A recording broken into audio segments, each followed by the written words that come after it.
নমস্কাৰ স্বাগতম জনাইছো আজিৰ আন এক ভিডিঅ' যেটো লৈ আহিছো আমি বিমল মাৰুতি সুজুকি আৰিনাৰ হৈ যেটো অৱস্থিত আছে আদাবাৰীত আৰু আজি আমি ৰিভিউ কৰিবলৈ গৈছো ৰেডাৰ আপোনালোকক আমি এটি ৱাক ৰাউণ্ড কৰাবলৈ গৈ আছো এনে এক গাড়ী যি গাড়ী আমি সকলোৱে জানো আমি হয়তোবা বহুবাৰ আমি এই গাড়ীটো ট্ৰেভেলো কৰিছো আমি জাৰ্নি কৰিছো কিয়নো যদি আমি অকনমান এই গাড়ীখনৰ সবিশেষ ক'বলৈ যাওঁ তেনেহলে আমি দেখিছো যে স্কুল লাইফত বা স্কুল ষ্টুডেণ্টছ সমূহে এই গাড়ীখনত কিন্তু বৰ বেছি মেমৰিজ ক্ৰিয়েট কৰিছে কিয়নো মাৰুতি সুজুকি লৈ আহা এই EECO গাড়ীখন ইন পাৰ্টিকুলাৰ আমি দেখিম যে স্কুল ষ্টুডেণ্টছে ইউজ কৰিছে স্কুল ভ্যানছ হিচাপে ইউজ কৰা হৈছে বা বহু ক্ষেত্ৰত এই গাড়ীখনে কিন্তু এম্বুলেন্স হিচাপেও বহুত সহায় আগবঢ়াইছে জনসাধাৰণক সো আজি অকনমান এই গাড়ীখনৰ বিষয়ে আমি অকনমান সবিশেষ কথা পাতিম কিন্তু তাৰ আগতে এটি সৰুকৈ আপোনাক স্টেপ দেখুৱাবলৈ বিচাৰিম এই গুটেই মাৰুতি সুজুকি লৈ আহা EECO গাড়ীখনৰ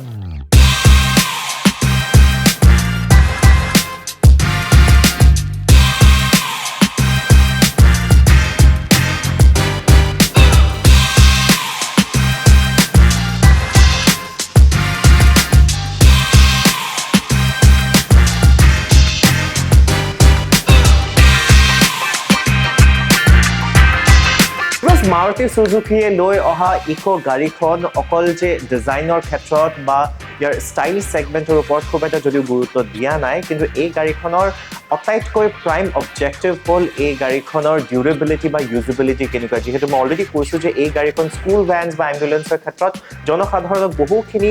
সহায় আগবঢ়ায় কিন্তু এতিয়া যদি আমি অকণমান ফ্ৰণ্ট ফেচিয়াৰ ফালে মন দিওঁ তেনেহ'লে আপুনি ইয়াতে পাব হেলোজেন হেডলেম্প তাৰ লগতে এটা চিম্পলকৈ বাৰ গ্ৰিল দিয়া আছে এই গাড়ীখন তিনিটাকৈ ভেৰিয়েন্টছত আহে যেটো হ'ল 5 সিটাৰ ষ্টেণ্ডাৰ্ড 5 সিটাৰ AC আৰু লগতে থাকিব আপোনাৰ 7 সিটাৰ্ছ ষ্টেণ্ডাৰ্ডো থাকিব আৰু এই গাড়ীখন যেটো আমি ৱাক আৰাউণ্ড কৰাই আছো আজি আপোনাক এখন হ'ল 7 সিটাৰ ষ্টেণ্ডাৰ্ড সো এইবাৰ সময় হৈ পৰিছে অকণমান সাইড প্ৰফাইল চেক আউট কৰাৰ সো আহক কি আছে সাইড প্ৰফাইলত আমি চেক আউট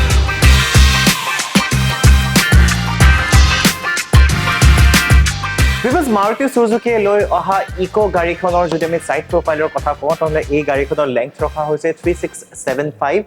গুৰুত্বপূৰ্ণ কথা এই গাড়ীখনৰ এটি ফিচাৰ যেটো হ'ল ইয়াৰে ফিউল ট্যাঙ্ক যেটো হ'ল এটো একচুয়ালি ড্ৰাইভাৰ সিটৰ যেটো ডোৰ আছে ডোৰ প্যানেলৰ বাহিৰত দিয়া আছে একদম এক্সট্ৰিম তলত আৰু এই গাড়ীখনৰ ফিউল ট্যাঙ্ক কেপাসিটি হ'ল 32 লিটাৰছ ইয়াৰ আপুনি ORVM যদি চাই তেনেহলে এটো হ'ল ম্যানুৱেলি এডজাস্টেবল ORVM লগতে ইয়াতে অকনমান তলত ইয়াতে টাৰ্ন ইন্ডিকেটৰো দিয়া আছে টায়াৰ প্ৰফাইলৰ কথা যদি আমি ক'বলৈ যাওঁ তেনেহলে এয়া হ'ল 13 ইঞ্চ ষ্টীল হুইল এইখিনি আছিল সাইড প্ৰফাইল ওয়েল বিকজ যদি আপুনি এই গাড়ীখন মাৰুতি সুজুকিৰ যিকোনো গাড়ীৰ বিষয়ে যদি আপুনি সবিশেষ জানিব বিচাৰিছে বা তথ্য লাভ কৰিব বিচাৰিছে তেনেহলে তলত দিয়া নম্বৰটিত আপুনি যোগাযোগ কৰি সুধিব পাৰে অথবা আপুনি আহিব পাৰে যিকোনো বিমল মাৰুতি সুজুকি আৰিনা শ্ব'ৰুমলৈ যেটো অৱস্থিত আছে আদাবাৰীতো আছে লগতে থাকিব আপোনাৰ ডিব্ৰুগড়ত চানমাৰীত আৰু নলবাৰীতো আছে আপুনি আহিও ফিজিক্যালি আপোনাৰ যিকোনো প্ৰশ্ন আপুনি সুধি আপোনাৰ ক্লাৰিফিকেশনছ আপুনি ল'ব পাৰে এইবাৰ সময় হৈ পৰিছে ৰেৰ সাইডত গৈ পেলাই চেক আউট কৰা কিবা যদি স্পেসিফিকেশন আছে এই গাড়ীখন বিকজ এই গাড়ীখন হ'ল এটিপৰ ইকনমিক গাড়ী হয় আৰু আপুনি যদি বিচাৰিছে আপোনাৰ যিকোনো কিবা বিজনেস ক্ষেত্ৰত যদি আপুনি ইউজ কৰিব বিচাৰিছে তাহলে দিস ইজ এন এবছলিউট এপ্ট কাৰ তাৰ লগতে যদি আপুনি আপোনাৰ পাৰ্সনেল ইউজৰ কাৰণেও ল'বলৈ বিচাৰিছে তাহলে ল'ব পাৰে কিয়নো এই গাড়ীখন হ'ল 7 সিটাৰ আৰু বহুত ইকনমিক গাড়ী হয় সো আই এম শিওৰ এই গাড়ীখনে আপোনাক বহুখিনি সহায় দিব লগতে আপুনি এই গাড়ীখনৰ ভালকৈ আপুনি এনজয় কৰিব পাৰিব সো আহক এবাৰ আমি ৰেৰ সাইডত গৈ পেলাই চেক আউট বিকজ মাৰুতি সুজুকিৰ EECO গাড়ীখনৰ কথা যদি আমি কওঁ আপোনাৰ ৰেৰ সাইডৰ কথা যদি কওঁ আপুনি অটাইতকৈ প্ৰথম দেখুৱাব লাগিব ইয়াতে থকা হাই মাউন্টেড ষ্টক ল্যাম্প তাৰ ঠিক চেণ্টাৰত আছে আপোনাৰ সুজুকিৰ S ব্ৰ্যান্ডিং ইয়াতে বহুৱা আছে টেইল ল্যাম্পৰ যদি আমি কথা কওঁ তেনেহলে এই টেইল ল্যাম্পসমূহ কম্পাৰ্টমেণ্টেলাইজ কৰা হৈছে সবচে প্ৰথম আপুনি টেইল ল্যাম্প দেখিবলৈ পাইছে তাৰ লগতে আছে ইয়াতে টাৰ্ণ ইন্ডিকেটৰ ৰিফ্লেক্টৰ আৰু ৰিভাৰ্স লাইট দিয়া গৈছে যদি বুট স্পেচৰ কথা কওঁ বুট স্পেচ যথেষ্টখিনি ডাঙৰ নহয় যদিও আপুনি ইয়াতে অকনমান সাফিচিয়েন্টলি অকনমান স্পেস দিয়া আছে যেহেতু এই গাড়ীখন 7 সিটাৰ হয় সো এইখিনি আসলে এই গাড়ীখনৰ ৰেৰ সাইডৰ স্পেসিফিকেশন আপুনি দুটাকৈ পাৰ্কিং সেন্সৰছ পাই আছে এইবাৰ সময় হৈ পৰিছে আপোনাক ৰেৰ সিটত গৈ পেলাই এই গাড়ীৰ specifications as in seats specifications বা comfort কিমানখিনি ক'বলৈ সো আহক ফলো মি বিকজ এইবাৰ সময় হৈ পৰিছে যেহেতু আমি ভিতৰত গৈ পেলাই ৰেৰ সিট চেক আউট কৰাৰ কিন্তু তাৰ আগতে এটা কথা আপোনালোকক কৈ থওঁ যে এই গাড়ীখনৰ এটি ইন্টাৰেষ্টিং আৰু কুল ফিচাৰ হ'ল যে এই গাড়ীখন কিন্তু স্লাইডিং ডোৰ হে আছে ৰেৰ সিটৰ ফালে সো আপুনি দেখিবলৈ পাব যে এইটো হ'ল স্লাইডিং ডোৰ আৰু এইবাৰ মই আপোনাক স্পেচিফিকেশ্যনছ কম ইয়াৰ চিট এৰেঞ্জমেণ্টছ কেনেকুৱা বা চিটৰ কমফৰ্ট কেনেকুৱা গোটেইখিনি come so' let's figure it out Previous Maruti Suzuki EECO গাড়ীখনৰ এতিয়া আমাৰ rear seat exactly rear seat নহয় but then this is the middle seat because এইটো 7-seater গাড়ী হয় so মই যদি আপোনাক আৰম্ভ কৰো ৰেয়াৰ চিটৰ পৰা এক্সট্ৰিম ৰেয়াৰ চিটৰ পৰা তেনেহ'লে ইয়াতে this basically is a 3-seater হয় আপোনাৰ পিছফালে আপুনি তিনিজন আৰামকৈ বহিব পাৰে বা আপুনি যদি এটা আৰু সৰু বাচ্চা যদি আৰু স্কুইজ ইন কৰিব বিচাৰে then you can comfortably sit in the extreme rear seatত যেটো আপোনাৰ center seat হয় মাজৰ যেটো seat হয় এটো basically technically এটো দুটাকৈ মানুহ ইয়াতে বহিব পৰাকৈ হয় আৰু ইয়াতে লগতে আপোনাৰ লেগ স্পেস যথেষ্টখিনি ভাল হেডৰুমটো বহুতে বেছি ভাল আৰু এই গোটেই ইকো গাড়ীখনৰ কিন্তু cabin space যদি আমি ওভাৰঅল ক'বলৈ যাওঁ তেনেহ'লে কিন্তু সঁচাকৈ ভাল আৰু এটা সৰুকৈ এটি প্যাসেজ ৰখা হৈছে যাতে আপুনি পিছফালে এজ এন এক্সেস যেটো এক্সট্ৰিম ৰেয়াৰ সিটছত হয় আপুনি গোটেইখিনি ভালকৈ এক্সেস কৰিব পাৰে এয়াই আসলে এই গোটেই গাড়ীখিনিৰ ৰেয়াৰ সাইডৰ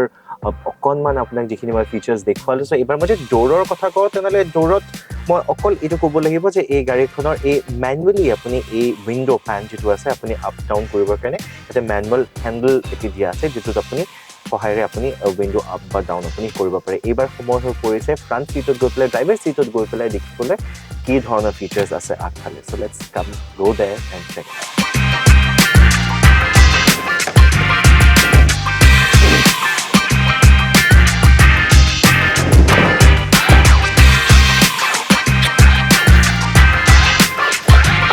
Viewers,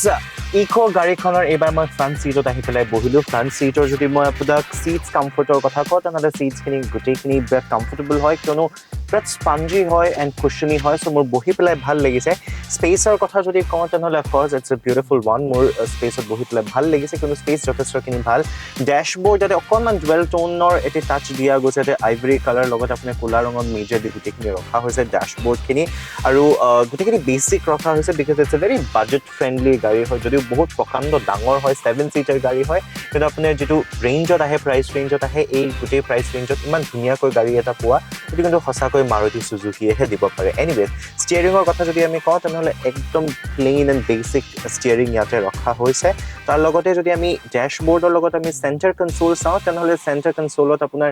ইয়াতে বেসিক্যালি এসি নাই এই গাড়ীখনত this is the 7-seater standard গাড়ী হয় ইয়াত আপুনি হিটাৰ বা আপুনি ফ্যানস হে আপুনি পাব তাৰ লগতে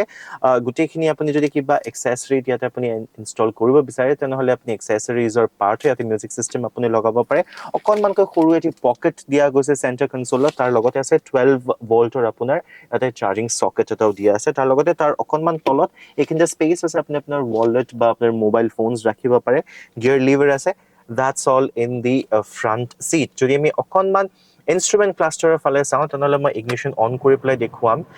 আপোনাৰ ইয়াতে গোটেইখিনিত আপুনি দেখিবলৈ পাব যে It's a very small and compact instrument cluster. ইয়াতে গোটেইখিনি ডিজিটাল হয় গোটেইখিনি ডিজিটাল ৰখা হৈছে ইয়াতে আপুনি স্পিডোমিটাৰ আছে ইয়াতে আপুনি ফুয়েল গেজ কৰিব পাৰিব এই ইনস্ট্ৰুমেন্ট ক্লাষ্টাৰ দ্যাটস অল এবাৰ সময় হৈ পৰিছে এই মাৰুতি সুজুকি ইকো গাড়ীখনৰ অকনমান ইঞ্জিন স্পেসিফিকেশনছ তাৰ লগতে এই গাড়ীখনৰ কিমানখিনি প্ৰিকশনাৰী মেজাৰ্স বা সাৱধানতা কিমানখিনি লোৱা হৈছে এই গোটেইখিনি আমি চেক আউট কৰিম সো আহক আমি ফ্ৰণ্টত গৈ পেলাই অকনমান ইঞ্জিনৰ কথা পাতো Viewers, Maruti Suzuki EECO গাড়ীখনৰ যদি আমি ইঞ্জিন স্পেসিফিকেশনছৰ কথা কওঁ তেনেহ'লে এই গাড়ীখনৰ ইঞ্জিন হ'ল K12N ইঞ্জিন ইয়াতে বহু আছে যদি আমি ইঞ্জিনৰ কেপাসিটিৰ কথা কওঁ তেনেহ'লে এই গাড়ীখনৰ ইঞ্জিন হ'ল 1197 cc আৰু লগতে যদি আমি এই গাড়ীখনৰ কিমানখিনি ইঞ্জিনে পাৱাৰ জেনাৰেট কৰে যদি আমি কওঁ তেনেহ'লে এই গাড়ীখনে পাৱাৰ জেনাৰেট কৰে হ'ল 59.4 কিলোৱাট লগতে টৰ্ক প্ৰডিউস কৰে হ'ল 104.4 নিউটন মিটাৰ এই গাড়ীখনে টৰ্ক প্ৰডিউস কৰে যদি আমি কোম্পানীয়ে ক্লেম কৰা মতে যদি আমি মাইলেজৰ কথা কওঁ তেনেহ'লে এই গাড়ীখনে দিয়ে আপোনাৰ 19.71 কিলোমিটাৰ পাৰ লিটাৰ এই গাড়ীখনৰ এইখিনি হ'ল ইঞ্জিন স্পেসিফিকেশনছ এবাৰ সময় হৈ পৰিছে অকনমান সেফটি ফিচাৰ্স জানিবৰ বাবে বিকজ ইকো গাড়ীখনৰ যদি আমি ছেফটিৰ কথা কওঁ তেনেহ'লে এই গাড়ীখনত আপুনি ডুৱেল এয়াৰবেগছ পাই আছে both in the driver's and the co-passenger side তাৰ লগতে দুটাকৈ ৰিভাৰ্ছ পাৰ্কিং চেন্সৰ্ছো থাকিব এই গাড়ীখনত ABS with EBD আপুনি পাব লগতে ইমোবিলাইজাৰো থাকিব এইখিনি হ'ল গোটেই ছেফটি ফিচাৰ্ছ এই গাড়ীখনৰ আৰু আই এম চিয়'ৰ এই গাড়ীখন আপোনালোক সকলোৱে চাই পেলাই ভাল পাইছে কিয়নো এই গাড়ীখনৰ 7 সিটাৰ হয় বহুত বাজেট ফ্ৰেণ্ডলি হয় আৰু বহুত ডাঙৰ হয় বিকজ এইখিনিতে আমাৰ আজি এই ভিডিঅ' সমাপ্ত কৰিলে আশা কৰোঁ আপোনালোক সকলোৱে চাই ভাল পাইছে যদি ভাল পাইছে কিন্তু লাইক কৰিব একদমেই নাপাহৰিব আপোনালোকক সকলোকে কৈ থওঁ যে আপুনি যদি মাৰুতি সুজুকিৰ যিকোনো গাড়ীৰ বিষয়ে আপুনি জানিব বিচাৰিছে তেনেহ'লে তলত দিয়া নম্বৰটিত আপুনি যোগাযোগ কৰি সুধিব পাৰে অথবা আপুনি ফিজিকেলিও আহি পেলাই আপোনাৰ ক্লেৰিফিকেশ্যনছ আপুনি পাব পাৰে যিটো এই বিমল মাৰুতি সুজুকি অৱস্থিত আছে আদাবাৰীত চানমাৰীত নলবাৰীত আৰু ডিব্ৰুগড়ত আপুনি আহি পেলাই সুধিব পাৰে গুৰুত্বপূৰ্ণ কথা হ'ল যে আপুনি যেন আমাৰ অফিচিয়েল ইউটিউব চেনেল যাৰ নাম হৈছে বিমল অটোত আপুনি ছাবস্ক্ৰাইব কৰে তেতিয়াহে আপুনি লেটেষ্ট অফাৰ্ছ বা ডিছকাউণ্টছৰ বিষয়ে আপুনি জানিব পাৰিব এইখিনিতে আৰু এটা কথা কৈ থওঁ যদি আপুনি ছাবস্ক্ৰাইব কৰে আমাৰ চেনেলক তেনেহ'লে কিন্তু আপুনি বেল আইকন হিট কৰিবলৈ একদমেই নাপাহৰিব কিয়নো গোটেই লেটেষ্ট অফাৰ্ছ আৰু ডিছকাউণ্ট তেতিয়াহে আপুনি গম পাব এইখিনিতে কৈ মই দেৱজ্যোতি দাসগুপ্তা আপোনালোক সকলোৰে পৰা বিদায় লৈছোঁ কিন্তু এটি বিশেষ কথা মই আপোনালোকক সকলোকে কৈ থওঁ যেন আপোনালোকে তীব্ৰ গতিৰে গাড়ী নচলায় আৰু লগতে শৃংখলা বজাই ৰাখি যেন আপোনালোকে গাড়ী চলায় ধন্যবাদ